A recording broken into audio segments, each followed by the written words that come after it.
Bem-vindos ao canal Repensando Nossas Igrejas. Título de hoje: Dízimo não é obrigação cristã. Parte 5 de 8. Vamos continuar nosso estudo sobre o dízimo religioso na fase final da vigência da lei de Moisés para os cristãos, que corresponde ao período relatado nos evangelhos de Mateus, Marcos, Lucas e João. Mas antes de abordar o assunto dízimo nos evangelhos, convém responder duas perguntas sobre a vida e a obra de Jesus Cristo. Jesus viveu sob a vigência do Antigo ou do Novo Testamento? Para responder, vamos relembrar uma passagem citada na parte 1 deste estudo, Hebreus 9, de 15 a 16. Jesus Cristo. Ele é o mediador de um novo testamento para que, intervindo a morte para a remissão das transgressões que havia debaixo do primeiro testamento, os chamados recebam a promessa da herança eterna. Porque, onde há testamento, é necessário que intervenha a morte do testador. Quando Jesus disse "está consumado", em João 19:30, e morreu, com seu próprio sangue, instituiu a nova aliança ou um novo testamento, tornando a velha aliança uma fase encerrada após a sua morte para os cristãos. Daí concluímos que Jesus Cristo viveu sob a vigência da antiga aliança. Então, no período descrito nos evangelhos, Jesus Cristo, como israelita, estava sob obrigação de cumprir a lei de Moisés, inclusive de mandar cumprir o dízimo também. Um parênteses: o Novo Testamento não cita, em nenhum momento, que Jesus tenha entregue dízimos. Como os dízimos eram do fruto da terra e do gado, Levítico 27, 30 e 32, na qualidade de carpinteiro ou de pregador da palavra, possivelmente Jesus não teria o que dizimar.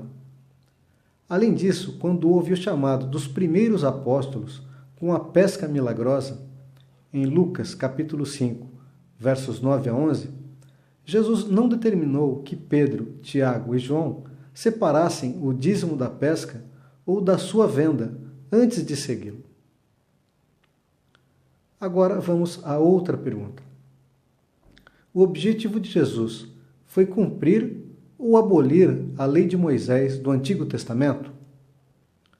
O próprio Jesus Cristo disse em Mateus 5,17: "Não pensem que eu vim abolir a lei ou os profetas. Não vim abolir, mas cumprir." Em Mateus 24, 44, Jesus confirmou que havia cumprido a lei ao dizer, após a sua ressurreição: "Era necessário que se cumprisse tudo o que a meu respeito estava escrito na lei de Moisés, nos profetas e nos salmos." Mas Jesus também fez com seu sangue uma nova aliança e nos resgatou da antiga aliança, pois em Hebreus 9,15, Cristo é o mediador de uma nova aliança, para os que são chamados recebam a promessa da herança eterna, visto que ele morreu como resgate pelas transgressões cometidas sob a primeira aliança.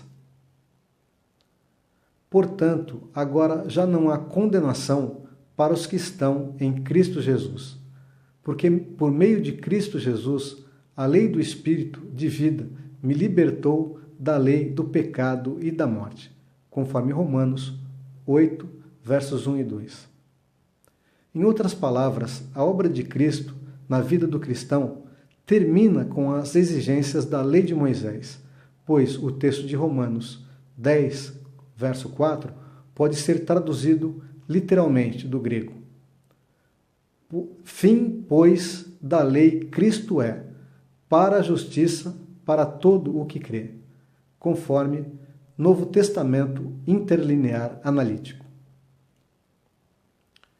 Então, qual a resposta à pergunta: Jesus cumpriu ou aboliu a lei de Moisés?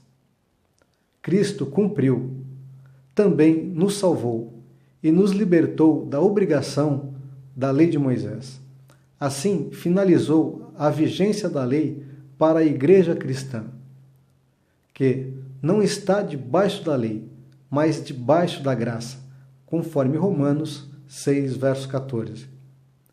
Em Hebreus 7, verso 12, está bem claro que em Cristo houve mudança de lei. Pois, quando há mudança de sacerdócio, é necessário que haja mudança de lei. Consequentemente, em relação ao nosso estudo, as leis sobre o dízimo não são aplicáveis para os cristãos e, sob o domínio da graça, prevalece o voluntariado. Vamos passar agora ao que Jesus falou sobre dízimos nos Evangelhos, em duas passagens similares. Em Mateus 23, 23, disse o Senhor Jesus: Ai de vós, mestres da lei e fariseus, hipócritas, vocês dão o dízimo da hortelã, do endro e do cominho, mas têm negligenciado os preceitos mais importantes da lei, a justiça, a misericórdia e a fidelidade. Vocês devem praticar estas coisas, sem omitir aquelas. E ainda, Lucas 11, verso 42. Ai de vocês, fariseus, porque dão o dízimo da hortelã, da arruda e de toda sorte de hortaliças, mas desprezam a justiça e o amor de Deus. Vocês deviam praticar estas coisas, sem deixar de fazer aquelas. Ora, acabamos de ver há pouco que Jesus finalizou a vigência da lei de Moisés para a igreja cristã. Então, por que ele mandou que os fariseus praticassem o dízimo? Gálatas 4, verso 4 está escrito: Quando chegou a plenitude do tempo, Deus enviou seu Filho, nascido de mulher, nascido debaixo da lei.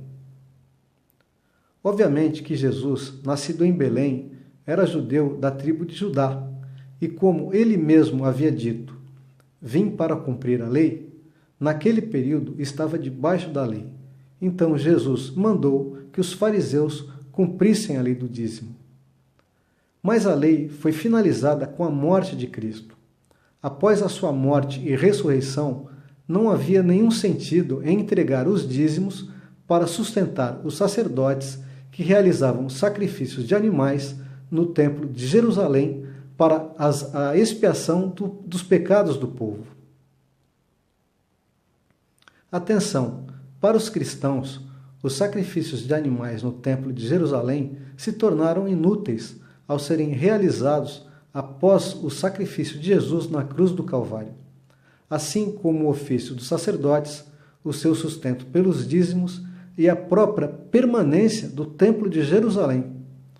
Para que esta situação não se perpetuasse pelo povo de Israel, Deus permitiu que o templo de Jerusalém fosse destruído pelos romanos no ano 70 depois de Cristo, e naquele local fosse construída uma mesquita islâmica que está lá até hoje.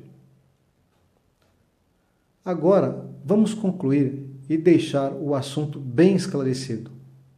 Enquanto estava vivo, Jesus mandou que entregassem os dízimos.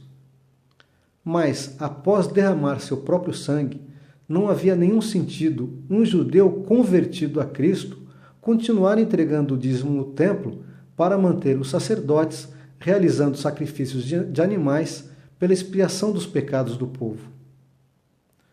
Hoje ficamos por aqui.